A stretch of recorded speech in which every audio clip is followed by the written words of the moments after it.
Back to go another YouTube video. It's your boy Ryan G. Today we're gonna react to 10 shocking times major WWE stars lost clean.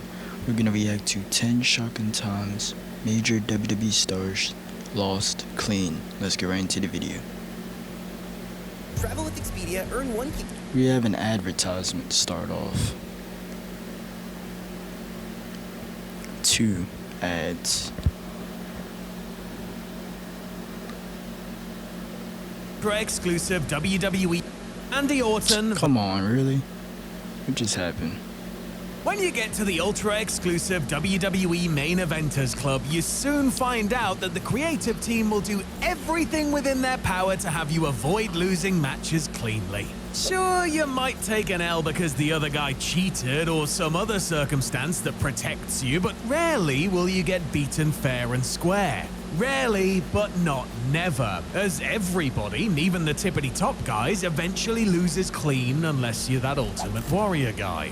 Depending on the opponent, situation, Or undefeated for a long time. follow-up, or lack thereof, these clean losses can be genuinely shocking. I'm Sam Driver from Cultaholic Wrestling, and these are 10 shocking times major WWE stars lost clean. Join us. Number 10, The Undertaker vs. Vladimir Kozlov, February 27th, 2009 SmackDown. Yeah, he got a clean win on SmackDown over The Undertaker. The Foreign Menace is a well-worn pro wrestling archetype that WWE have implemented to varying degrees of success over Yep, and Rusev. the years. Because for every Gunther too, kind of. Yokozuna, there's a Ludwig Borga, and for every Rusev, a Vladimir Kozlov. WWE were initially very high on Kozlov after he got brought up to But they should have pushed Kozlov, Vladimir. They should have pushed him. Like pushed him. the main roster. He got injured, Hall of Pain, Mark Henry. The little spot where he jumps off the rope, he tore Vladimir Kozlov's, I believe, his ACL. And Vladimir Kozlov just never came back to wrestling after that. With the Moscow Mauler squashing his way into the WWE title scene. Big Bad Vlad didn't win the big one, thank God, but his push continued and he was awarded a very rare and exceptionally clean victory over The Undertaker on the February 27th, 2009 edition of SmackDown. Kozlov reversed Old School into a power slam and scored the pin. 1, 2, 3 right in the middle. No funny business whatsoever. What makes this one even more shocking is that, according to the Dead Man, Vince McMahon had designs on booking Kozlov as the man to break the streak at WrestleMania 25 shortly afterwards. Mercifully, cooler heads prevailed, and Shawn Michaels ended up beating Kozlov to earn... Hold on. You were supposed to break Undertaker's streak? I did not know that. his shot at the streak instead, which was the first time Vlad had ever been pinned in a one-on-one match. WWE soon gave up on Kozlov, as evidenced by his switch. Well, I don't know if he said he was supposed to be his streak or he was just supposed to face him at WrestleMania. I'm not reminding it. But yeah, it was either or. To ECW in the draft, making his victory over Taker an even bigger head-scratcher. Number 9, Triple H vs. Shelton Benjamin, March 29th, 2004 Raw. Routinely touted as perhaps the best actual athlete in the much-vaunted Ohio Valley Wrestling class of 2000, Shelton Benjamin got to show flashes of his brilliance after being brought up in a tag team with Charlie Haas. Team Angle, or the world's greatest tag team, had a fruitful run on SmackDown before Benjamin was sent to Raw in the 2004 draft. Thrown right into the deep end on the red brand, Shelton was put in a main event singles match with Triple H the week after he was drafted. More than holding his own with the Cerebral Assassin in his Raw debut, Benjamin pulled off the incredible upset and got the W after a Stinger splash and a roll-up. Now, there were some shenanigans at play here, as World Heavyweight Champion Chris Benoit counteracted Ric Flair's interference at ringside and distracted the game. His attention may have been on the floor, but Shelton beat him fair and true, giving Triple H a rare loss, especially. Shelton Benjamin got a clean win over Triple H. Let's continue. For this era. Helmsley would have trouble figuring out a way to beat Benjamin in singles matches before finally getting his win in a beat-the-clock challenge on the final Raw of 2004. Number 8, John Cena versus Justin Gabriel beat John Cena on Raw. I didn't know that. Gabriel on the August 30th, 2010 Raw. Few wrestlers in WWE history enjoyed a main event run as long or as strong as John Cena. Over 5 years on from winning his first WWE title, the one-man merchandise machine was the main man in the company, and the booking protected him at all costs most of the time. This famously irked many when it came to the main event of SummerSlam 2010, where Super Cena survived a DDT on the concrete floor to rally and beat both Justin Gabriel and Wade Barrett, which pretty much finished off the Nexus as a viable threat. Gabriel did manage to score a measure of revenge 15 days later, however, when Nexus once again clashed with a WWE team in an elimination tag match on Raw. Cena and Orton were down 5-on-2 when Big Match John got rid of Heath Slater and then David Otunga. After making Otunga tap to the STF, however, Cena rolled right into Gabriel's 450. That was probably a nice spot, like him doing the submission move and then him rolling over or whatever into the 450 splash. He splash and got eliminated.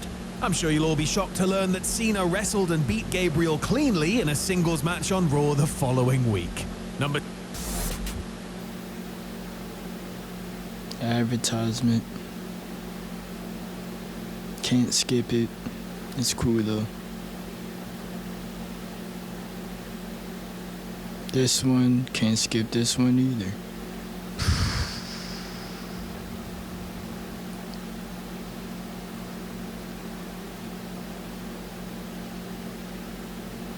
Come on now, hurry up. 7, Ric Flair versus Rico on the September 16th, 2000. I don't know who that is. Wait, actually, I know who Rico is. No, I don't know who Rico is. I know who Ric Flair is. I don't know who Rico is. The wrestler. He does look familiar though. I've seen him. I don't know too much about him. How did he get a clean win over him? Let's see. Let's rewind it. Became an active competitor once again as a member of the Raw roster. 6 days before he was due to challenge soon-to-be Intercontinental Champion Chris Jericho at Unforgiven, Flair kicked off Raw in a match against Rico. One would think that this would be a relatively easy warm-up for Slick Rick, but he ended up tasting defeat after Rico blasted him with a spinning karate kick. There was no interference from Y2J to set it up. That's how he won clean just like that off of that move. Either Rico had tried to bring a chair in but was prevented from doing so, and after Flair mulled over using the steel weapon himself, Rico took advantage of the momentary lapse in concentration and scored a major upset. Flair tried to grab the rope and kicked out at 3.1, but a win is a win, and it looks so good to me. Number 6, Goldberg versus Braun Strowman at WrestleMania 36. At Super Showdown 2020, Goldberg smashed through The Fiend to win the WWE Universal Championship, a booking decision that everyone universally agreed was the absolute best one available. Nobody was mad. The man was scheduled to defend and presumably drop his title against Roman Reigns at WrestleMania 36. However, when the COVID-19 pandemic did a run-in, the big dog, who was worried about being immunocompromised after twice battling leukemia, pulled out of the match.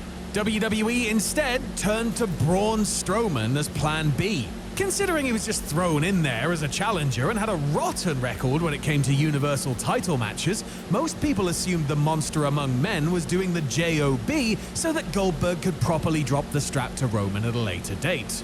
But on the night, Braun not only beat Goldberg, but he beat him handily and cleanly to become the new champ.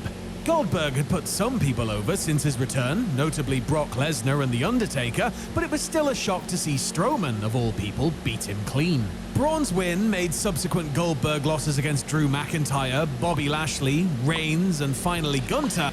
And then again, he wasn't gonna He wasn't gonna hold on to that title for long, no way. Somewhat less shocking.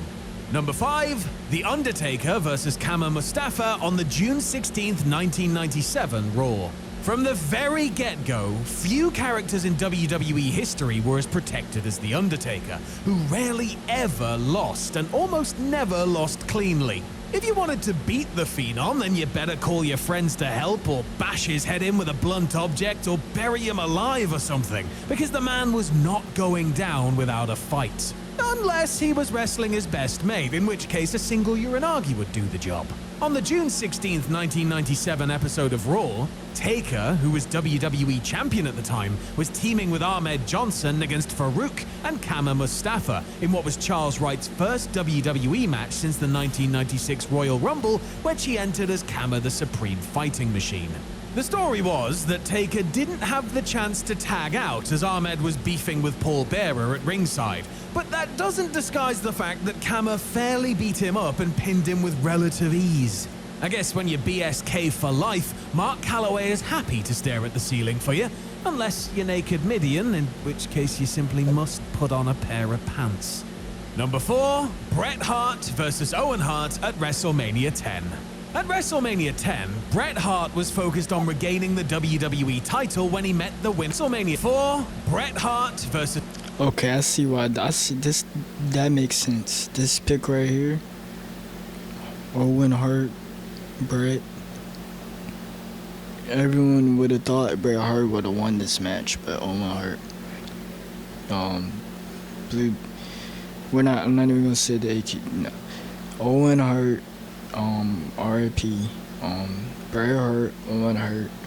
Owen Hart overall is a really good wrestler. Like I said, he passed away. Really good wrestler.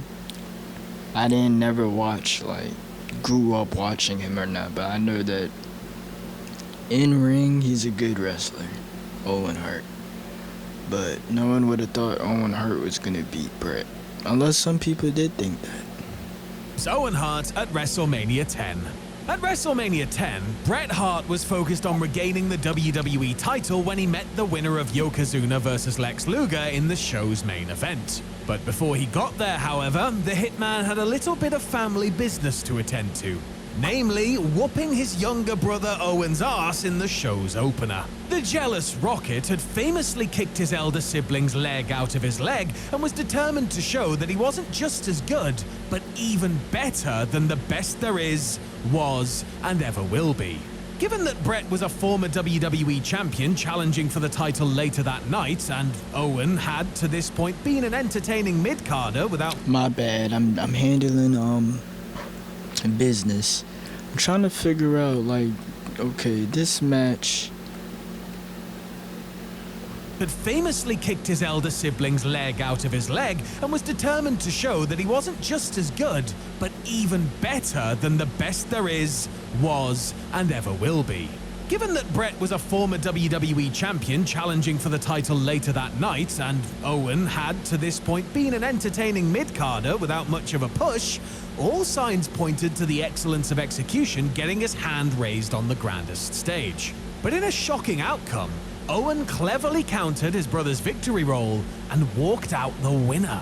It was a tremendous finish to a tremendous match and did much to raise Owen's stock, setting him up nicely for a WWE title program with Bret a few months down the line. How we get here with an ad that fast? We literally... Hold on. Brock Lesnar versus Chris Benoit at Survivor Series 2003. In the fall of 2003, Brock Lesnar was, shall we say, on one? The reigning WWE champion had been on a real tear, brutalizing the likes of Paul London, Brian Kendrick and Zach Gowen, while claiming big victories over Kurt Angle and The Undertaker. Needless to say, he looked dominant. Heading into the Survivor Series, the next big thing was flanked by 4 other pretty big things in the shape of The Big Show, A-Train, Matt Morgan, and Nathan Jones. When Matt Morgan was in WWE, because Matt Morgan, bro, I remember him when he was really in like TNA and stuff like that. With such an imposing squad of beef boys by his side, it seemed unlikely that Lesnar would be in any danger of losing to the team of Kurt Angle, John Cena, Bradshaw, Hardcore Holly, and Chris Benoit.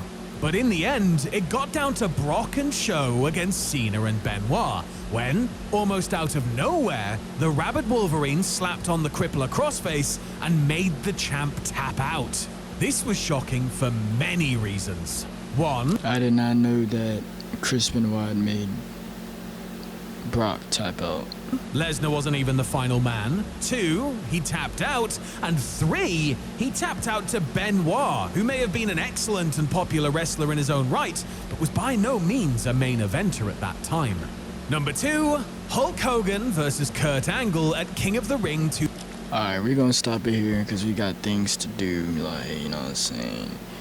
Got work, school, but more videos coming. I know it's like number 2, Hulk Hogan, Kurt, I'm guessing Kurt beat him, okay. Randy, Kofi.